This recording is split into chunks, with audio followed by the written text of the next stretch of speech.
নিয়েছি। আর মিক্সিতে এখন সবগুলোকে পেস্ট করে নেব একসাথে। শস্য, পেঁয়াজ আর কাঁচামরিচ আর একটু রসুন আছে, ওইটি দিয়ে যে পেস্ট করে নিলাম ভালো মতো।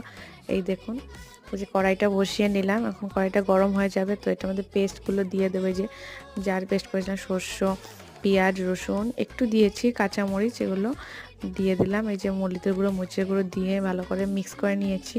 আর যখন টমেটোগুলো অ্যাড করে নেব, অ্যাড করে একটু ঢাকা দিয়ে রাখবো, যেন মানে মশলাটা একটু সুন্দর করে কষানো হয় আর টমেটোগুলো একটু নরম হয়ে যায়। এই যে টমেটোগুলো নরম হয়ে গেছে, এখন একটু জল অ্যাড করব, একটু ঝোল ঝোল বানাবো, বেশি শুকনা শুকনা বানাবো না, কারণ বড় মাছ তো একটু ঝোল ঝোল ভালো লাগে। যে ঝোলগুলো ফুটে এসেছে, এখন এটাতে মাছগুলো অ্যাড করে নেবো। এই যে মাছগুলো অ্যাড করে দিচ্ছি আর ধনিয়া পাতা দিয়ে নামিয়ে নেব সুন্দর করে, কারণ শীতের দিন তো ধনিয়া পাতা না দিলে ভালো লাগে না।